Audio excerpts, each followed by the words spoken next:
In today's video, I'm going to show you the 3 huge mistakes that most guys make in the bedroom that they need to fix straight away to get their love life back on point. And make sure you stick around to the end of the video, because the 3rd mistake is the one I see most guys making. It's the most common mistake, and it's the most important mistake you need to fix straight away. So let's get stuck into it. So the first mistake that a lot of guys make is they're not making strong eye contact during sex. When they're in the bedroom, when they're in an intimate moment with their partner or with the girl they're on a date with, they're not taking advantage of that situation, because strong eye contact means confidence. Strong eye contact means holding your frame. If you're able to commit to strong, unwavering, unflinching eye contact with a woman, that tells her deep down in the back of her subconscious mind that this is a guy with unshakable confidence. This guy is not intimidated by me or by my beauty. This is a guy who knows what he's about, who's going after what he wants. It communicates a lot of really attractive qualities to that woman about you. When you're in the act of coitus, when you're making love with a lady, for want of to use some more YouTube-friendly language here, taking advantage of that situation and hammering home how confident and attractive you are in that situation really helps set the frame for the rest of the relationship and sets the frame for future romantic encounters with that lady, right? Now, the opposite of that is in not making eye contact during, passionate moments. What does that sub-communicate to the woman? Well, that sub-communicates to her that you lack confidence, you aren't certain of yourself, you're not entirely sure what you're doing, you're not entirely confident that you should be there in the first place.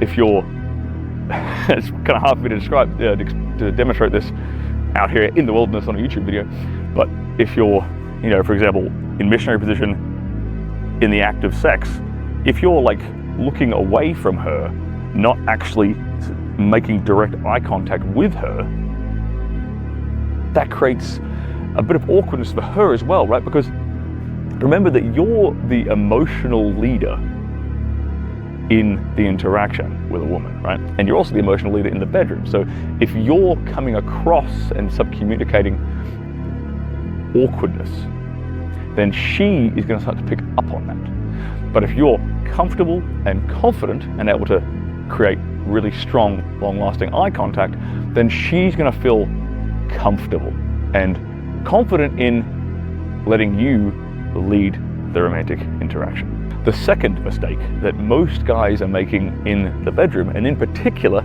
guys who are in long-term relationships, is they're being predictable. Now, predictable equals boring, right? And what's the old saying, what's the old song say? Girls just want to have fun, right? Girls want to be taken on this kind of emotional roller coaster.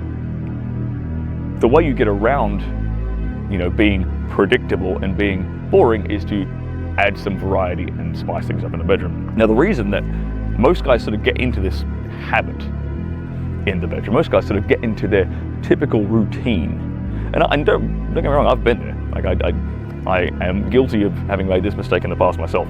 The sex is very, very exciting and adventurous, and you're exploring each other's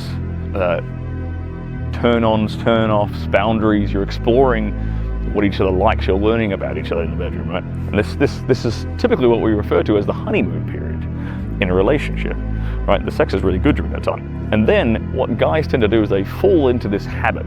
They figure out, okay, she likes this, I like that. I can't be bothered putting in any effort now, so I'm just going to stick to my typical routine, and they'll have sex the same way again and again and again. What that does is it takes away all the variety, it takes away all the excitement, it takes away all the adventure, it takes away the elements of uncertainty, which is very, very emotionally spiking for a woman. Uncertainty creates excitement, uncertainty creates sexual tension. Okay, when that's all missing, then the sex isn't as good. So what's some simple ways that you guys can spice things up again in the bedroom? Well, a really simple thing you can do is to have more spontaneous sex. Don't plan it out. Don't plan scheduling sex into your diary, into your calendar, into your week is the worst thing you could probably do. You can't schedule arousal on the dot, on the clock, like 4 p.m. Wednesday, we're getting it on. Look, that's not how arousal works. As the man in the relationship, you should be the one who's leading this situation. You should be the one who's being spontaneous. And by being spontaneous, not only are you, being a leader, not only are you sort of dominant in that relationship context, but by being more spontaneous with your initiation of sex, you're also adding a bit more excitement and variety back into the bedroom.